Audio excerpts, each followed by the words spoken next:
Welcome back to another episode of the InterDrone Podcast, your 30,000-foot view of the commercial drone industry. This week, we sat down with Keenan Newton, a lieutenant at the Lynwood Fire Department. Keenan holds an FAA remote pilot certificate. He's an instructor in his department and a member of the Illinois Incident Management Team.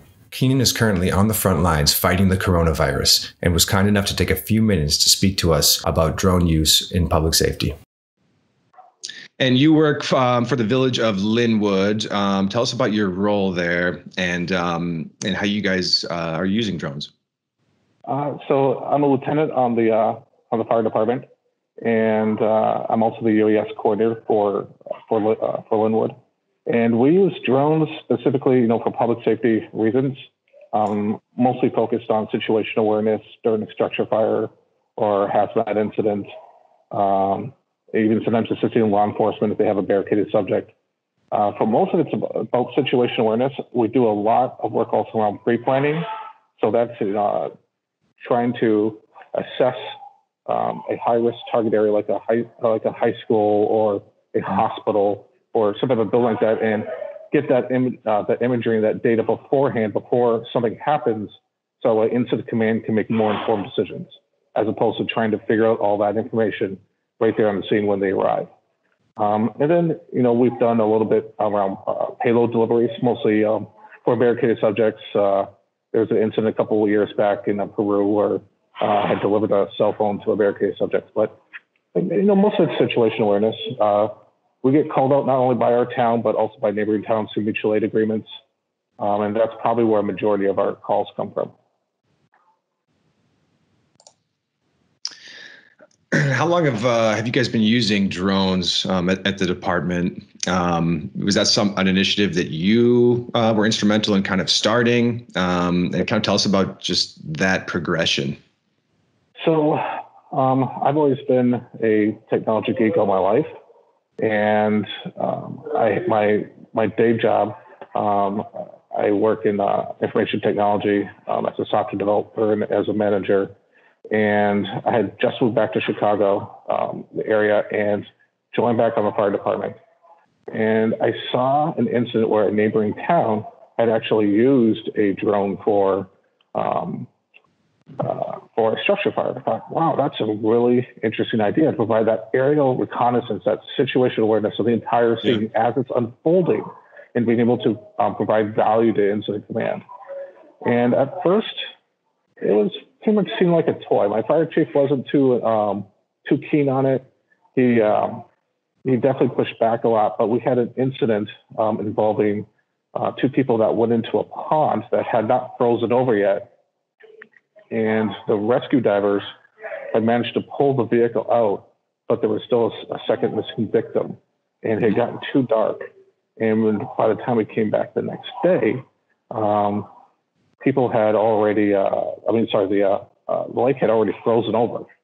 So it was like, how do we find this particular person? I was actually able to use drones and photogrammetry to actually create a two-dimensional map and intersection lines of how the vehicle went into the pond and how it got dragged out, and came up with exact GPS points where those intersection lines crossed. And we found that victim about 4 feet away from those points.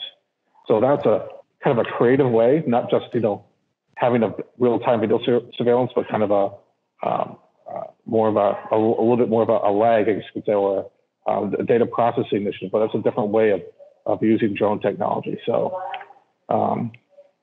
that really was the turning point for my fire. And what year was that?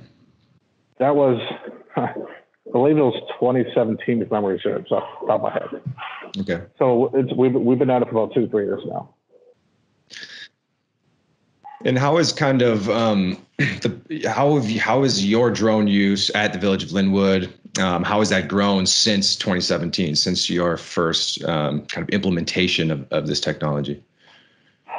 It's grown to the point of we not only support our own town, but we also support a lot of our surrounding towns, providing mutual aid. So they'll go and request us, and we'll get toned out. We've responded as far as 3.5 hours away, actually, when the state was looking for certain resource and capabilities. They couldn't find anyone. They actually reached out to us, and we we drove out 3.5 hours away to respond. So it's grown as people have learned about our program, and there's other programs that have developed. We've helped them develop their programs as well. And now I'm part of a large umbrella that all fire departments, well, I should say most of the fire departments in Illinois fit into, called MABUS, Mutual Aid Box Alarm System. And I'm the UAS committee co-chair for that, for MABUS Illinois. And we're developing policies and guidelines and trying to build a statewide team that's deployable across the state and potentially across the nation as well. So, so kind of just riffing off of that, and we've talked with Brendan Stewart and I think it's Kevin Line. So we're familiar with the MABUS program, but that podcast was over a year ago. I'd be curious as to, the standards and protocols that are being built, and you were talking about exporting that as more of a nationwide type of setup. How is that going in just the firefighter community? Are people kind of adapting or communicating standard processes to each other? I think there's a lot of that happening. There's also kind of a little bit of proprietariness, especially in the private sector, trying to educate public safety. But I believe kind of public safety to public safety, there is some standardization that is starting to occur. I think there's a lot more work that needs to be done. Obviously the biggest challenge was like, how do you develop a program? How do you deal with the FAA regulations? And then most of the training involved, okay, this is how you take off and this is how you land. Now that people are starting to get a little bit more into tactics, like, okay, so you come up to a structure fire. What is it that you're going to do? What value are you going to bring to incident command when you actually show up there? Where do you want to fly? Where do you not want to fly? How do you deal with shifting wind directions? Where do you position your drone on the Alpha, Bravo, Charlie, or Delta side of the structure? All these little things are the nuances. I think people are starting to figure out best practices and starting to share some of that information. And that's some of the stuff that we do with our guidance to other agencies within the state of Illinois, saying, hey, we have some information, to present. We've kind of formed it into a nice, it's now saying it's trying to reconnect. Am I back? No, you never left. It said it was trying to reconnect, so it was like, okay. But, they're compiling that information together and present it to different agencies, and it's up to the agencies if they want to adopt it. But I really see a lot of agencies, taking it, and they'll put their own little spin on things here or there, but that's kind of the whole goal, is to provide some amount of guidance to fire agencies within the state of Illinois. And then the other side of it is that the MABUS Illinois is building their own deployable team, and these guidelines and policies will be used by that team and be kind of proven out. We've already done some trainings, of course, statewide exercises, and we've had great success utilizing drones. We had one about this time last year down in Rock Island, and it went really, really well. The hazmat teams, we were able to provide augmented reality, provide a situation awareness, and then stream that to Chicago, stream that to Cook County across the state of Illinois. So just command being able to see that. And then they could relay information back to us through like a little text step. So that was really cool. And that went really, really well. And it provided a lot of value and then really lit up a lot of eyes for sure. So I kind of got two things. One is a question. One is just kind of a statement to bring the listener up. So the MABUS system, Mutual Aid Box Alarm System, is that the correct name? Yeah. So that if you're a smaller department within the state of Illinois, there might be technologies that you would need in certain situations, but your department is too small to have, let's say, a staff expert or even house that technology. So what the MABUS system allows is you to call up the box and get a department that's within a relative close area to help deploy that technology. Is that correct? No, that's pretty much it. Spot on. It isn't just about small agencies. It could be even large agencies. The city of Chicago, for instance, could call upon for a technical rescue team, or they could call upon for specialized hazmat equipment that Mavis has. So this isn't just about small and large, but the idea is that across the country, most fire agencies have to set up MOUs with other fire agencies for that type of mutual aid response. In this case of Mavis, it just allows every agency to have one MOU to this greater umbrella. And they can basically have the entire state's resources for mutual aid response, whether it's drone technology, hazmat, technical rescue, dive rescue, whatever it may be, and be able to call upon those resources by basically either having a predefined box card, which is kind of like a recipe or prescription that incident command will follow, or by making a specialized phone call.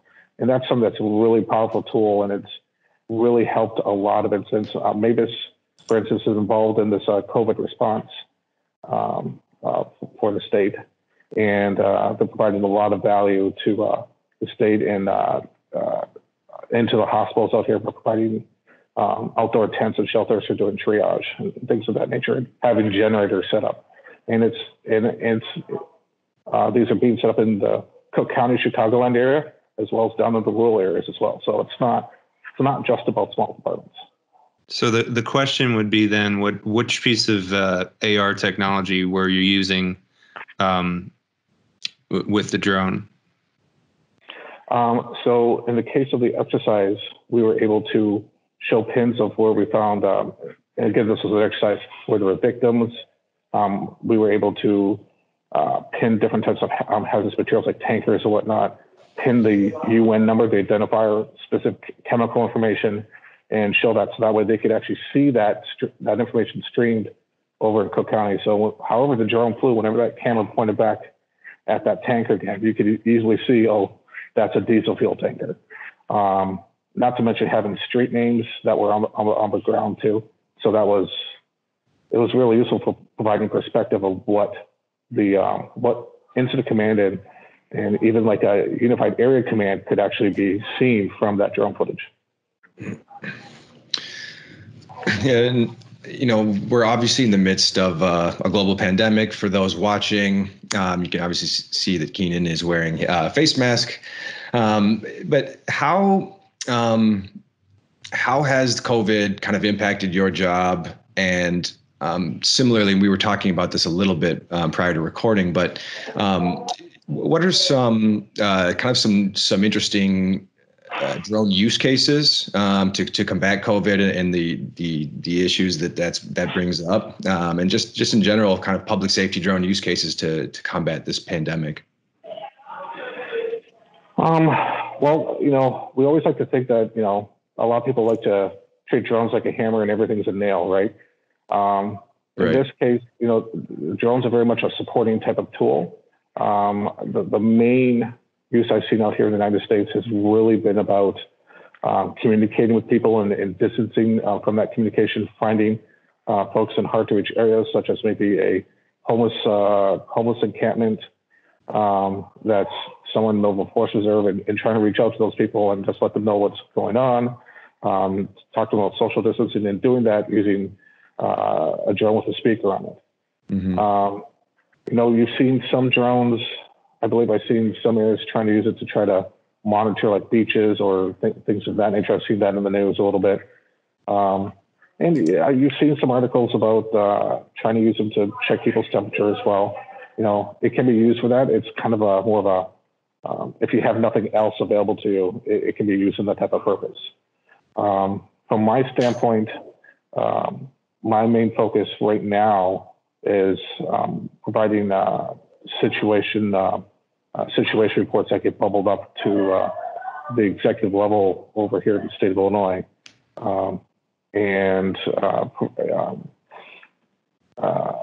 So it isn't really so much drone specific, but mm-hmm. I mean, there is some value in using drones out there, but it's going to be specific niche cases that are out there. So yeah. So more limited than one might expect when they hear, if you're in the drone community and you're biased, you might think, oh, this is great. The same way that we deploy them for disaster relief, we'll deploy them on this. But it seems like this is just kind of it doesn't even, it barely provides the eye in the sky use that we normally get. It's literally just to communicate information is the most common use correct right now. Right, because that eye in the sky, like when you have a structure fire, you can see the event unfolding. This is a very slow moving event, and it's not physical damage. It's not a tornado that's ripped through a town, right? Mm-hmm. All the infrastructure is still there. All the infrastructure is fine. It's this is a battle. We're not fighting with with a tornado or a hurricane. This is a battle we're fighting inside our own bodies, and unfortunately, drones really can't provide that situational awareness of what's really going on inside of our bodies. Mm-hmm. And that's just the nature of this space now. Obviously with hurricanes and tornadoes, they provide immense great value. So I think that the real core use case that I'm seeing in the United States is really about communicating with people. Right. If you got people on a beach, and they're supposed to not be on the beach, drones are a great way to cover a lot of area really, really quickly, and keeping law enforcement and other first responders, socially distanced away from those people. What would you like to see in the coming years? What's the future of drone use for the village of Lynwood, for other fire departments, and even just other kind of first responders and public safety personnel? Where do you kind of see this going, the use of drones in the public safety realm? Definitely situational awareness is probably going to be the key role for a long time. Mitigating the incident could happen if drone technologies where they can lift heavier objects. Like I've never seen a demo done of a drone having a hose attached going up like it looked like about a 10, 15-story building. It was putting out an exterior fire there. That's possible, or potentially even putting down for a grassland fire, not necessarily like a wildland fire like in California, those areas, but out here we get grassland fires a lot. And there are a lot of times they're triggered by trains rolling down the tracks. And it could be like a mile down, 95-degree weather, right? It'd be a lot simpler to take a large octocopter or hexacopter with 4 or 5 gallons of water that could just spray. The grassland fires, the fire itself is only 6 inches, maybe foot off the ground. And you just need to stop it. So if I have just enough water just to go way out there, I have to send a fireman in full gear trying to walk a half mile down those tracks to put up those little spot fires. So I think we'll start seeing a lot more of just the situational awareness, that actual specific use cases for mitigating specific hazards, but it's going to be very point specific. It's not going to put out a house fire or anything like that, right? But I think more situational awareness and providing that information back to incident command is going to be a very instrumental need that's going to continue going forward. And even getting out to the scene before incident command can actually get there. As soon as that 911 call comes in, even a drone launch from the top of the building, flying it out there, let it start doing a point of interest orbit around that particular structure, and having that video feed come back to dispatch into the incident commander as he's arriving. He can start calling in for mutual aid resources saying, the fire is completely through the roof. It's a massive header. It's coming heavy fire showing on the Charlie side of this house, which he wouldn't even have seen even when he pulls up, because when he pulls up, he's only seeing the front, the Alpha side of the house. The Charlie side is the back side of that building. So that drone could immediately provide that information before he even showed up to the scene. He can immediately go ahead and start requesting mutual aid resources saying, hey, we're going to need more than just the initial incoming units. So I think there's going to be a whole lot of extra value that drones can provide. The challenge is I would call it tradition and culture that's within the. I see it more on the fire side than I have seen the law enforcement side. That a lot of people don't like to change, and that's and adopting technology is a hard thing, but. Mm-hmm. Just like the thermal imaging camera that we use on a day-to-day basis right now. I think at first people were very reluctant to it. It's like, I don't need a thermal imaging camera. I can just feel the wall with my hand, and I can tell if the wall is hot or not. Which is true. That's how we were trained to do it, right? Right. But over time, people started to kind of wrap their arms around the technology and start as a useful tool. And I think that's going to happen with drones. I know fire chiefs, when I first talked to them about it, not just my own, but with other agencies, they almost laughed at me. And one of them at a meeting I had back in February was like, I get it now. I really get it. And I think that's going to continue to happen. Well, I think that's, to those, we kind of chuckled to ourselves about, the thinking around thermal cameras, because it seems so commonplace now. And but like you said, if you were brought up through the ranks the other way, where feeling the wall was good enough, you're trusting your immediate senses first. So there's that. But to give credit to those people, most things that are suggested as far as new technologies are bunk, right? And especially when you're dealing with the type of work you're dealing with, you don't want to risk your life on bunk, Right. Yeah. One thing that I've been using thermal imaging for, and we've used on a few trainings and a few structures, is looking at hotspots and actually helping to get off the scene a half hour quickly. Typically, we have a house fire, and God forbid we end up losing the house. Maybe it was really windy that day. No matter how much water you throw on it, that 40-mile-an-hour wind is going to drive that fire and burn it to the ground. Well, you got to worry about all those hotspots where it continues to smoke. You keep getting 911 calls or rekindles and whatnot. And typically, the department's just going to drown the living daylights out of everything in there, because it's hard to. You can't really walk in there because it's too hazardous. You don't want to put anybody in harm's way. So we used a drone, and I was able to say, there's a hotspot, and we put a couple hundred gallons of water there. There's one, and there's one. And what we thought was going to been like a 3-hour task took us 30 minutes, and we're out. And after the main part of the fire was actually out. So yeah, it's coming along. It's going to take a little bit more time. That particular use case you just described, I heard that's what happened with Notre Dame to protect the bell tower, because we had the aerial view and we could see where the hot spots were. Or otherwise, if we went back even 15 years ago, they would just be spraying the hose up into the air and crossing their fingers, right? Right. And the water is heavy and it takes down the roof. And that's one of the things too. When you have heavy smoke and you have a master stream coming off the tip of an aerial, it's hard to see where that water is going. I have a video that I've shown at a prior InterDrone of a master stream coming off of a boat, off of a marina fire.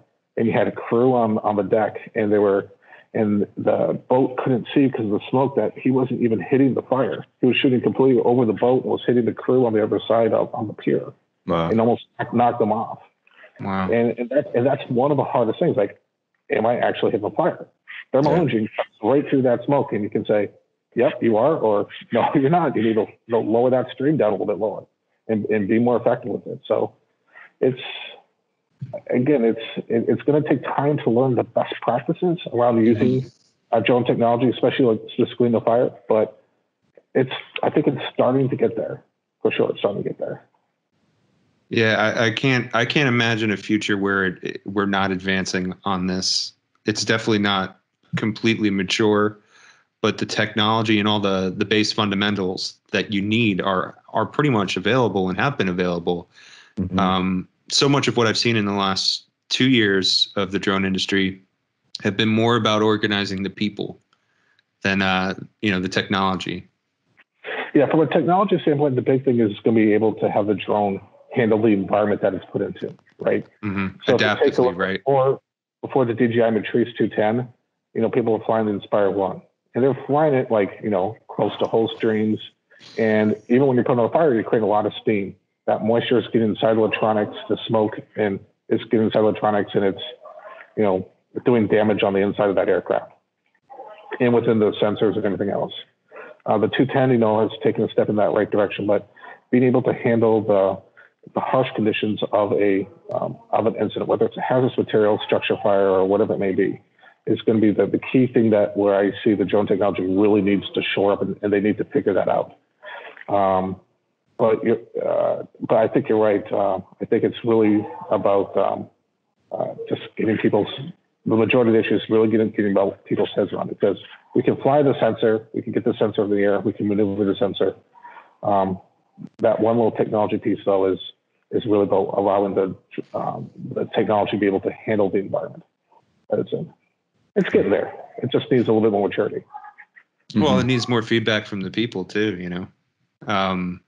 If you're DJI or any other manufacturer for that matter, if you're not hearing that this is a need, you know, that you need to build your products for this type of durability in this type of situation, or there flat out just isn't enough people, you're not going to see it down on the production line. It's not going to make it there. Right. How many of kind of some of the fire departments in Illinois are actively seeking to learn more, to integrate drone use kind of into their operations? Do you find that a lot of people are coming to you and asking you questions, or do you find that most people, they need to be pushed a little bit in that direction? You know, kind of like we were talking earlier, they've been doing it this way for so long, it's not even something that they're really thinking about, and they need to be pushed a little bit. Kind of, how do you see that kind of play out in that dynamic? So true. We actually just put out a survey, so to kind of see where different agencies were across the state. But I will say that my guess is right now it's about 1 out of every 10 to 1 out of every 20 agencies are actively looking at a drone program or have one in use. I just know in the south suburbs where I'm at, I could think of about maybe 3-4 agencies out of probably about like 40 agencies that have active drone programs, just on the fire side. Law enforcement is a lot more, they've done a lot more leaps and bounds. So there's a lot more of them. It's probably closer to 8 or 9 for law enforcement for the south suburbs. I think I do get a lot of people asking me questions. I mean, that's just one of the things I love, you know, helping folks out and sharing my experiences. I'm not saying my experiences are right for everybody else, but I can say, hey, this is what we did. This is what worked for us. This is what didn't work. Hopefully you can find some value in that, right? But there are a lot of folks out there that are, you know, the fire service is a lot about tradition. And, you know, just like with anything else in public safety, you have first responders, you know, some people that have, that see drones like a toy. Like they want to be kind of, I don't want to say they necessarily want to be the hero, but they want to be, you know, that person on that front line. And they see the person operating the drone is not the person on that front line. You know, there's someone in the back, you know, buzzing around the incident, as opposed to being the guy going into that structure fire, right? Or, you know, a law enforcement officer, you know, taking down the bad guy type of thing, right? You're not doing that. If you're operating the drone, you're not doing that. So right. there's some of that, but you know, from a chief standpoint, you know, they look at it as a tool. It's like, okay, I'm going to spend this money. How much value am I going to get out of it? Like in our case, for our town, you know, we haven't put a whole lot of money because we're just a small little village of 9,500 people. But the larger value to us supporting our surrounding neighbors, that population goes up a couple 100,000 when you start including everybody that's all around us. So that's where, you know, that's where we get a value. And that's part of the whole mutual aid system, right? We have drone technology. There's another town across from us that has a water rescue team. We don't have, a dive team. We don't have a dive team. We used to, but we don't because, well, they have a dive team and we need them. We call them in. Where they need a drone, they call us. So, yep. So specializing and helping each other, sharing resources a little bit. Absolutely. Right. Mike, final question for Mr. Newton before we let him go. Actually, I don't have any final questions. I do want to be respectful of your time, especially what you're doing and how you're contributing to the front lines of what's going on right now. I do want to thank you so much for everything you've done in the drone community, kind of advancing this technology for its use and deployment within fire departments. And then also thank you for joining the board this year. We very much appreciate your insight into developing our public safety content for the show, and just in general throughout the year, getting that content out to the people who need it to help build their programs and sustain their programs, as one of your top talks was last year. Yeah, no, I really, it's been kind of an honor to be able to help, because I think it's really important to get this information out. And it isn't necessarily that it's the right or best information, but it's my experiences of boots on the ground type of experiences that I've had, and to be able to share that with others, and also for others to share that with me. So I really appreciate what you guys have done with the InterDrone and providing that vehicle for being able to present that information out, and also elicit feedback coming back. So I definitely thank you for that as well. Great. Yeah, echoing Mike's sentiment, we really appreciate obviously the work that you do and all the first responders, during the pandemic and back when life was not so complicated. So how can people get in touch if they have questions or learn a little bit more about the work that you're doing in the village of Lynwood and also in the whole state of Illinois? So I have a podcast that I admittedly have not been doing a great job with, especially with this whole pandemic I'm keeping up with, called SavingLivesWithDrones.org. Okay. You can contact me through there. If you want, you can also give people my village email address. If people have questions or whatnot, they can go ahead and email me there as well. Great. I'm more than happy to help any agency that needs whatever help, whatever I can do to help. So. Right. Well, great, and we'll put your email address in the description of the podcast so people can get in touch. All right. But, thanks so much, Keenan. Yeah. Thanks again. Good luck out there. And have a great rest of your day, man. Thank you, guys. Stay safe. Take care. You too.